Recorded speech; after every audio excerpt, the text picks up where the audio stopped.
अब कई सीटों पर नामों का ऐलान हो चुका है और नामों के ऐलान के बाद बड़ी हलचल नजर आ रही है। क्या नजर आता है अजमेर में, क्योंकि रामचंद्र चौधरी को टिकट मिला है? आप थोड़ा सा बताइए। और ये मुकाबला किस लिहाज से बड़ा कड़ा और कठिन ये मुकाबला नजर आता है, क्योंकि कोटा में लड़ाई बड़ी नेक टू नेक नजर आ रही है। जी बिल्कुल, देखिए अजमेर लोकसभा सीट पर जो रामचंद्र चौधरी जो पिछले 6 बार से अजमेर डेयरी के अध्यक्ष रह चुके हैं, जाट समाज से आते हैं, निश्चित तौर पर अब कड़ा मुकाबला अजमेर लोकसभा सीट पर देखने को मिलेगा। क्योंकि जो भागीरथ चौधरी बीजेपी कैंडिडेट वो भी जाट समाज से आते हैं, रामचंद्र चौधरी जाट समाज से आते हैं, और अब जो जाट समाज के लोग हैं वो बढ़ जाएंगे। और सबसे बड़ी बात, जो अजमेर डेयरी के अध्यक्ष है रामचंद्र चौधरी, इनका नेटवर्क पूरे लोकसभा के अलग अलग शहरों में, अलग अलग विधानसभा में है।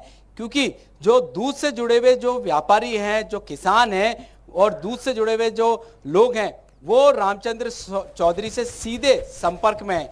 हालांकि पिछले कई बार से रामचंद्र चौधरी ने लोकसभा सीट का टिकट मांगा था, मगर उन्हें नहीं मिला। मगर इस बार जब बीजेपी से भागीरथ चौधरी जाट समाज से आते हैं, उनको टिकट दिया गया है, तो निश्चित तौर पर कांग्रेस ने भी जाट पर अपना जो टिकट है वो दिया है। जो लॉटरी लगी है रामचंद्र चौधरी की, निश्चित तौर पर अब जो नेट टू नेट फाइट यहां पर अजमेर लोकसभा सीट पर देखने को मिलेगी। जी, और ये नेक टू नेक फाइट, और सबसे बड़ा मुद्दा क्या इसमें रहने जा रहा है अजमेर के अंदर? क्योंकि लगातार जो सांसद हैं उनको लेकर के या विरोधी जो हैं वो कह रहे हैं कि साहब इतना समय हो गया आपको, आपने कोई बड़ा प्रोजेक्ट लेकर के नहीं आए। इस बात को लेकर के बड़ा विरोध जता रहे हैं। क्या यही एजेंडा रहेगा? जी बिल्कुल, देखिए बिल्कुल भागीरथ चौधरी का कहीं ना कहीं विरोध भी है। क्योंकि इससे पहले जो विधानसभा चुनाव हुए थे तो वह हार चुके थे किशनगढ़ विधानसभा सीट से। मगर जो लोगों का कहना वो यही है, जैसा कि आपने कहा, कि बड़ा प्रोजेक्ट नहीं लेकर आए। जो प्रोजेक्ट अजमेर लोकसभा सीट पर जो भी आए वे डायरेक्ट केंद्र की तरफ से आए, नरेंद्र मोदी की तरफ से आए, अमित शाह की तरफ से आए। तो स्थानीय जो लोग सांसद है भागीरथ चौधरी, इनका direct involvement Ajmer Lok Sabha seat के जो कार्यकर्ता हैं, जो लोग हैं, जो शहरवासी हैं, उनकी तरफ नहीं नजर आया। जब भी कार्यक्रम कुछ होता है तो वो सीधे केंद्र के नेतृत्व के द्वारा किया जाता है। और अब जब दोनों ही जाट समाज के लोग जो कैंडिडेट हैं कांग्रेस और बीजेपी से, तो निश्चित तौर पर जो अब मुकाबला है वो कड़ा होने वाला है। हालांकि 8 विधानसभा सीट में से 7 विधानसभा सीट पर बीजेपी का दबदबा है। 8 विधानसभा में से 7 बीजेपी के कैंडिडेट जीते हैं। और जब किशनगढ़ के बागी नेता जो थे विकास चौधरी, वो बागी हुए थे और उसके बाद उन्होंने बीजेपी छोड़कर कांग्रेस से चुनाव लड़ा था और वो जीत गए थे।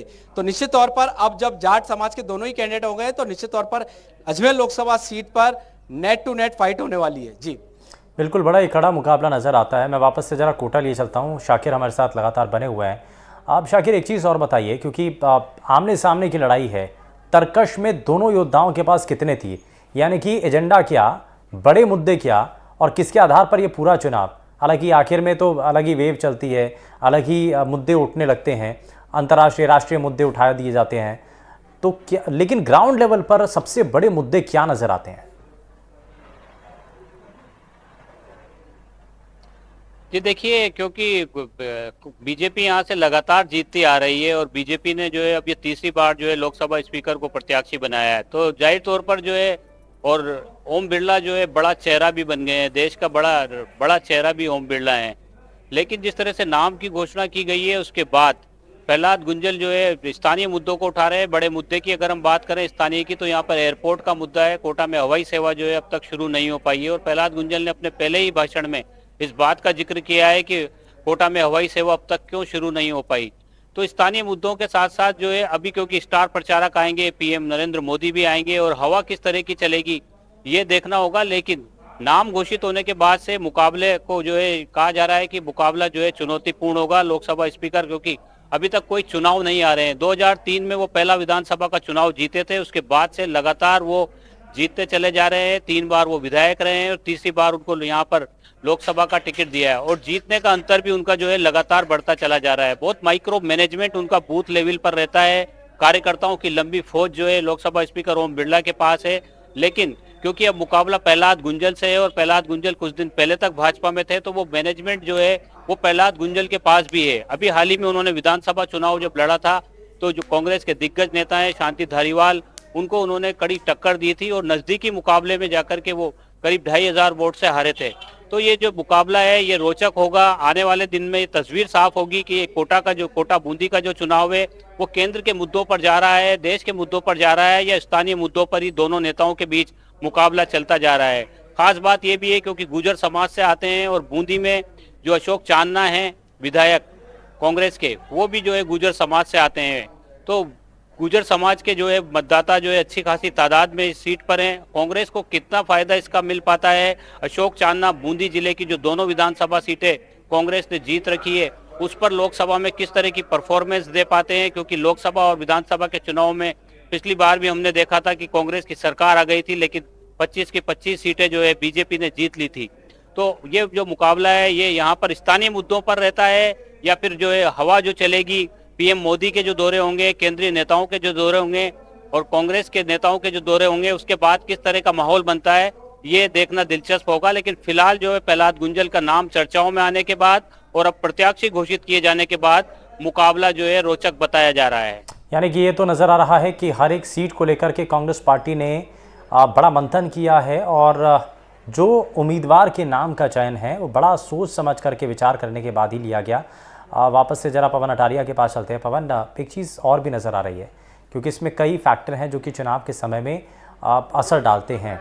इसमें यह भी कहा जा रहा है कि जो गठबंधन कुछ सीटों को लेकर के कांग्रेस पार्टी ने किया, अलायंस जो तैयार किया, उसका बाकी सीटों पर भी क्या कुछ असर होगा? ये लोगों को लगेगा कि राज्य के अंदर देखिए साहब लेफ्ट के साथ कर लिया, साथ में है आरएलपी भी साथ में है या फिर बीएपी के साथ भी अगर कोशिशें हैं तो बाकी सीटों पर कांग्रेस पार्टी को या कांग्रेस पार्टी के जो उम्मीदवार हैं वहाँ पर उनको बीएपी से या उनके कैडर से या उनके कार्यकर्ताओं से कोई फ़ायदा मिलने की संभावना?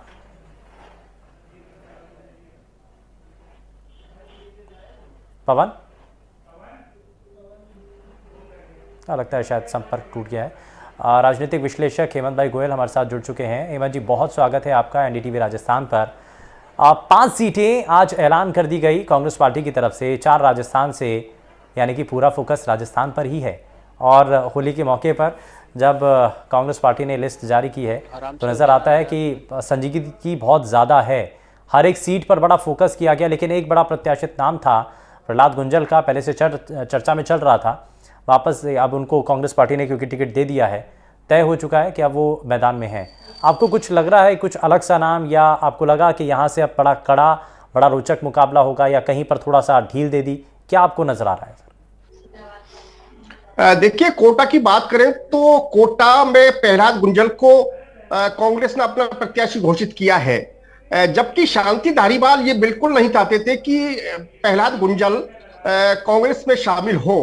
आपको पता है कि जब प्रहलाद गुंजल की ज्वाइनिंग हो रही थी तो प्रदेश नेतृत्व के बुलावे पर भी शांति धारीवाल उस ज्वाइनिंग में कार्यक्रम में नहीं गए। तो ये तो साफ जाहिर है कि प्रहलाद गुंजल की ज्वाइनिंग से शांति धारीवाल तो बिल्कुल भी रजामंद नहीं थे। और प्रहलाद गुंजल वो नेता है जिन्होंने अशोक गहलोत और शांति धारीवाल के खिलाफ भ्रष्टाचार को लेकर बहुत बड़ा मोर्चा खोला था।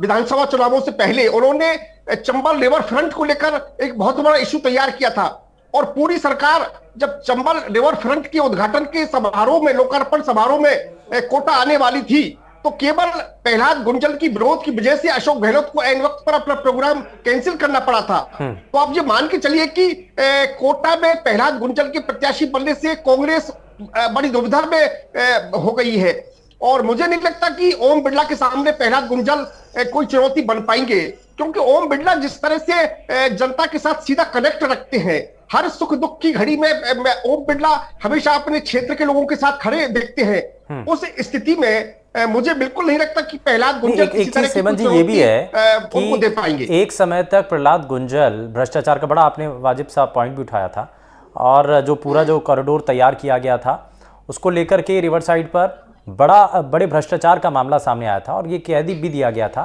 कि ये इलीगल है, गलत तरीके से उसको बनाया गया है।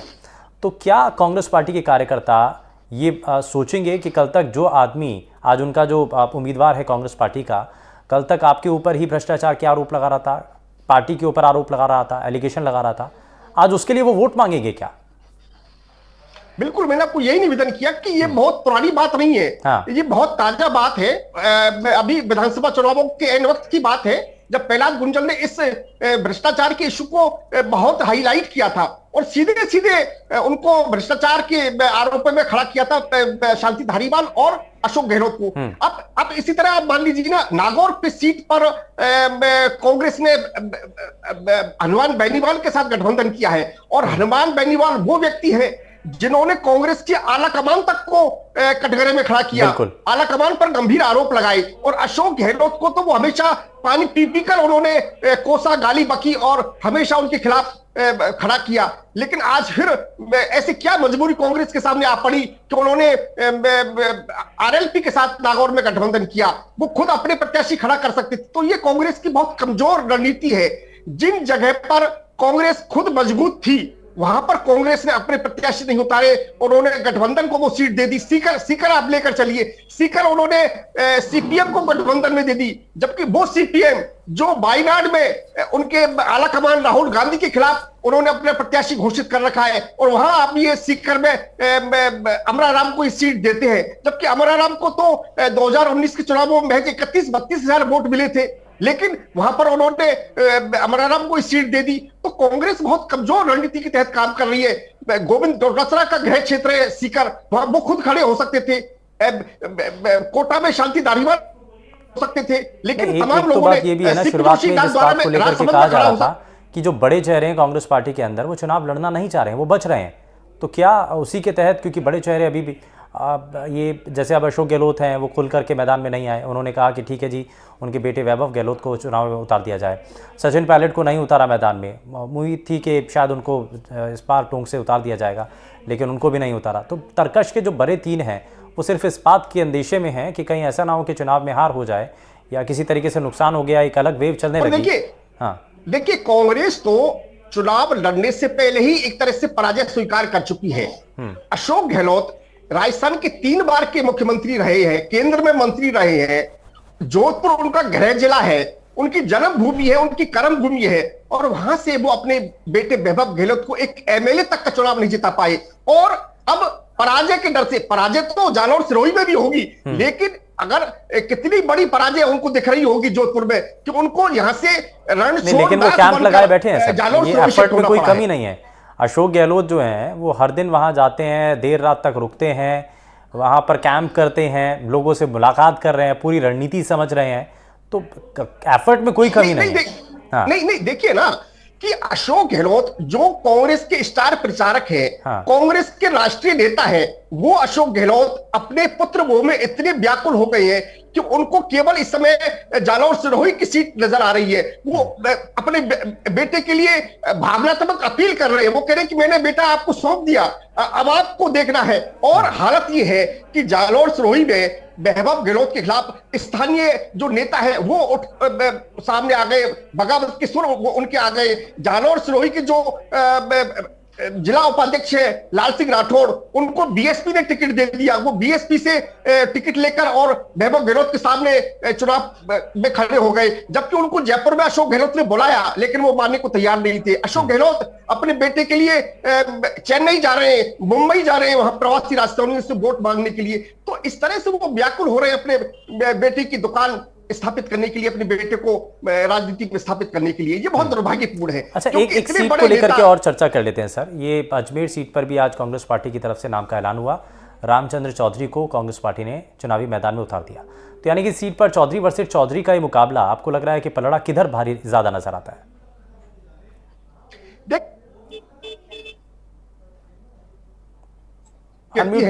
वो जब अजमेर डेयरी के प्रमुख हैं और काफी टाइम से डेयरी के क्षेत्र में काम करते रहे हैं। हालांकि वो राजस्थान सरकार के कैबिनेट मंत्री सुमित गोदासरा के ससुर बताए जाते हैं, लेकिन मुझे लगता है कि रामचंद्र चौधरी चूंकि उनको कोई बहुत ज्यादा चुनावी रणनीति में, चुनावी जी जी जी बताइए। चुनावी उसमें ज्यादा वो उनको केवल एक बार एमएलए का चुनाव वो लड़े हैं, वो चुनाव वो पराजित हो गए, कभी उन्होंने सांसद का चुनाव लड़ा नहीं है। और अजमेर में जो कांग्रेस के टिकट पर चुनाव लड़ा रिजू झुंझुनवाला, वो चूंकि बीजेपी ज्वाइन कर चुके हैं, रिजू झुंझुनवाला का अजमेर में अच्छा खासा प्रभाव है। वो वहां पर अपना एक एनजीओ वहां पर चलाते रहे हैं, तो निश्चित रूप से कांग्रेस प्रत्याशी वहां पर कमजोर स्थिति में है और मुझे नहीं लगता कि बीजेपी को वहां से कोई जीत। ठीक है, यानी कि आपको लगता है कि बीजेपी के लिए रास्ते में उतने ज़्यादा रुकावटें या उतने बड़े मुश्किलें नहीं हैं। लेकिन वापस से ज़रा ग्राउंड पर चलते हैं। हमारे संवाददाता ग्राउंड ज़ीरो पर इस वक्त मौजूद हैं। होली का त्यौहार भी है, लेकिन आज रंगों के इस त्यौहार को लेकर के जो नेता हैं, कार्यकर्ता हैं, उनमें अलग जोश है, जश्न है और तस्वीरें भी लगातार सामने आ रही हैं पवन। क्योंकि चुनाव से पहले की होली है, तो इसमें चुनावी होली का जो खुमार है वो नेताओं पर कितना नज़र आ रहा है? और आज तो टिकट का ऐलान भी हो गया। जी बिल्कुल, देखिए रामचंद्र चौधरी के लिए तो ये जो होली का त्यौहार है, ये उनकी उम्र की, जीवन भर की जो खुशहाली है, जो उत्साह है, वो उन्हें आज ही नजर आएगा।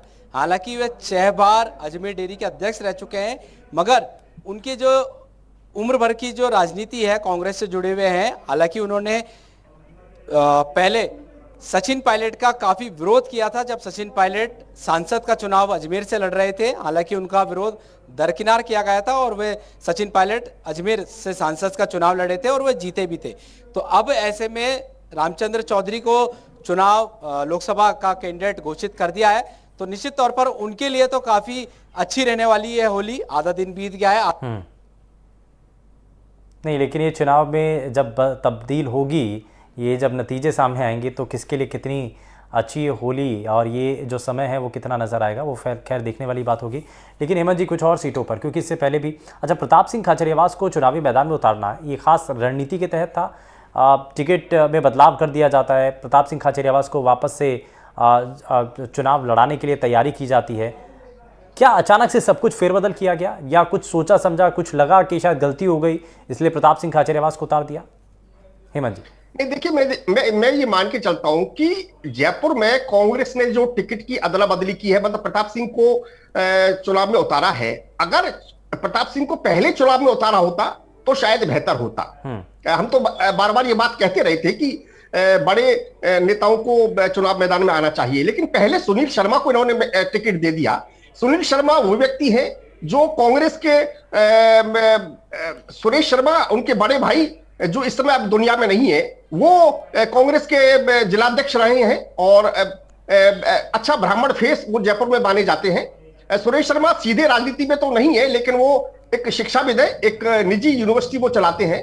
उनको टिकट देने के बाद और उनका टिकट वापस लेना, तो ये कांग्रेस के लिए घातक साबित होगा, क्योंकि इससे जो कांग्रेस का जो परंपरागत ब्राह्मण वोट था वो भी अब नाराज हो जाएगा और वो भी अब एक तरह से ब्राह्मण वोटों का जयपुर में पोलराइजेशन हो जाएगा, ध्रुवीकरण हो जाएगा और सारा ब्राह्मण वोट मुझे लगता है कि अब बीजेपी के साथ शिफ्ट हो जाएगा, क्योंकि बीजेपी ने मंजू शर्मा को टिकट दिया है। मंजू शर्मा चूंकि बीजेपी के बहुत ही दिग्गज नेता भैरव सिंह शेखावत के साथ मंत्रिमंडल में सहयोगी रहे, भवरलाल शर्मा जी की बेटी हैं, उनको पहले हवा महल से एमएलए का चुनाव में टिकट मिला था, लेकिन उस समय वो कांग्रेस के ब्रज किशोर शर्मा से चुनाव हार गई थी।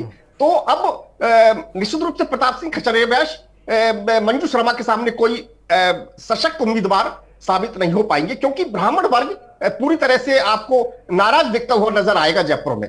और वैसे भी प्रताप सिंह खाचरियावास चूंकि एक तरह से बड़बोलेपन का एक नेता जैसा उनके ऊपर तमगा लगता रहा है। वो कभी सचिन पायलट के साथ होते थे, बाद में सचिन पायलट को उन्होंने ठेंगा दिखाया और वो अशोक गहलोत के साथ हो गए और अशोक गहलोत के साथ भी उनकी कई बार इस तरह की उनके साथ बहुत मधुर संबंध नहीं रह पाए। तो मुझे नहीं लगता कि दूसरा जो मुनीश गुजर के साथ उनकी अदावत हुई, वो मुनीश गुजर की अदावत भी उनको अब अभी भी भारी पड़ेगी और जो जयपुर में गुजर वोट है वो भी उनको कांग्रेस के खाते में मुझे जाते हुए नजर नहीं आ रहे हैं और मुनीश गुजर उस अदावत को अभी तक भूली भी नहीं है। ठीक है, बहुत शुक्रिया सर, आपने अपना कीमती समय दिया और कांग्रेस पार्टी की इस लिस्ट को समझने के लिए हमारे दर्शकों तक एक सरल और बारीक विश्लेषण आपने किया। हमारे संवाददाता भी ग्राउंड जीरो पर हमारे साथ जुड़े, बहुत शुक्रिया इस पर जानकारी देने के लिए। लेकिन हमारी कोशिश यही है कि खबरों को लेकर, चुनाव को लेकर के जो सटीक और बारीक विश्लेषण है वो हम आप तक पहुँचाएँ।